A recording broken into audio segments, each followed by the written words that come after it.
When the demoniac followers of Maharaj Bali saw that their master, who had been determined in performing sacrifice, had lost all his possessions to Vamanadev, who had taken them away on the plea of begging 3 paces of land, they were very angry and spoke as follows. This Vaman is certainly not a Brahmin, but the best of cheaters, Lord Vishnu. Assuming the form of a Brahmin, he has covered his own form, and thus he is working for the interests of the demigods. Our Lord Bali Maharaj, because of his position in performing the yajna, has given up the power to punish.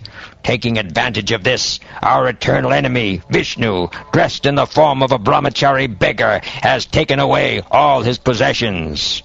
Our Lord Bali Maharaj is always fixed in truthfulness, and this is especially so at present, since he has been initiated into performing a sacrifice. He is always kind and merciful toward the Brahmins, and he cannot at any time speak lies. Therefore, it is our duty to kill this Vamanadev, Lord Vishnu.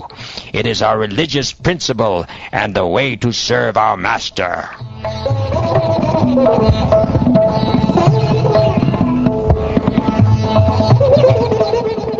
After making this decision, the demoniac followers of Maharaj Bali took up their various weapons with a view to killing Vamanadev. O king, the demons, aggravated by their usual anger, took their lances and tridents in hand, and against the will of Bali Maharaj, they pushed forward to kill Lord Vamanadev.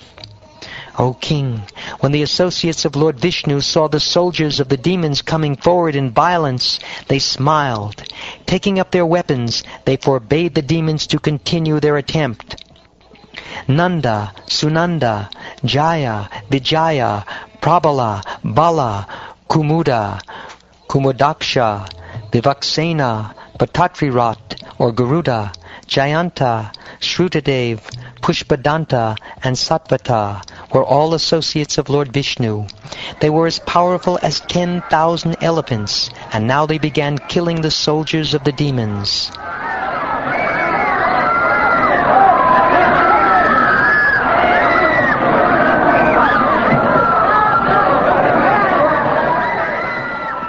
When Bali Maharaj saw his own soldiers were being killed by the associates of Lord Vishnu, he remembered the curse of Shukracharya and forbade his soldiers to continue fighting. He said, O Viprachiti, O Rahu, O Nemi, please hear my words. Don't fight. Stop immediately, for the present time is not in our favor. O Daityas, by human efforts, no one can supersede the Supreme Personality of Godhead, who can bring happiness and distress to all living entities. The Supreme Time Factor, which represents the Supreme Person, was previously in our favor and not in favor of the demigods, but now that same Time Factor is against us. No one can surpass the time representation of the Supreme Personality of Godhead by material power, by the council of ministers, by intelligence, by diplomacy, by fortresses, by mystic mantras, by drugs, by herbs, or by any other means. Previously, being empowered by providence, you defeated a great number of such followers of Lord Vishnu. But today, yes, today, those same followers, having defeated us, are roaring in jubilation like lions. Unless providence is in our favor, we shall not be able to gain victory. Therefore, we must wait for that favorable time when our defeating them will be possible.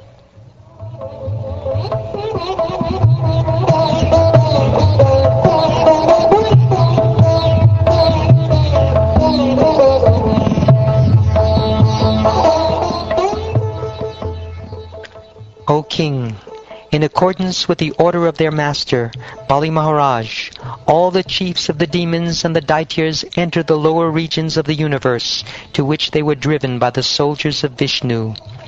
Thereafter, on the day of Somapana, after the sacrifice was finished, Garuda, king of the birds, understanding the desire of his master, arrested Bali Maharaj with the ropes of Varuna.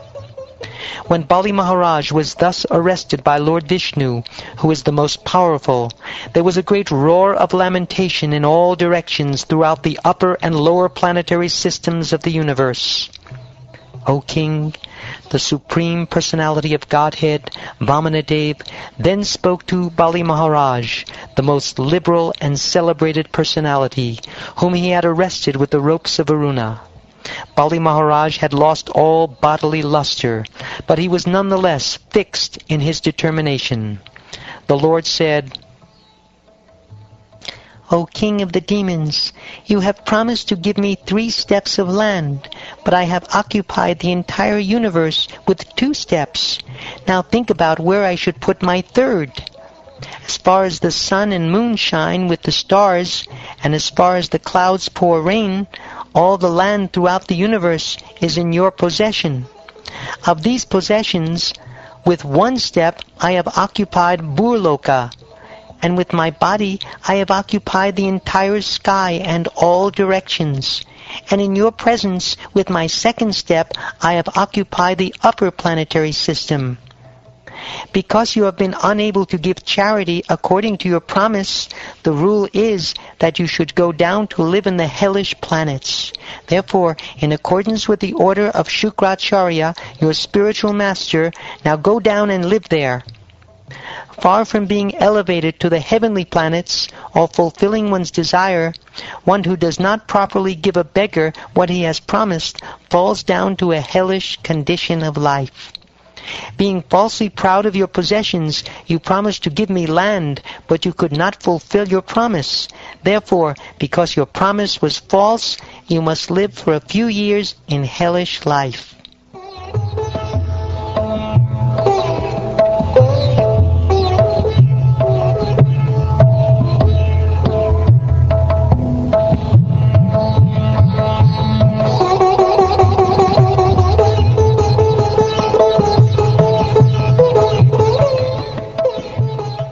Thus ends the 21st chapter of the 8th canto of the Shrimad Bhagavatam, entitled Bali Maharaj Arrested by the Lord.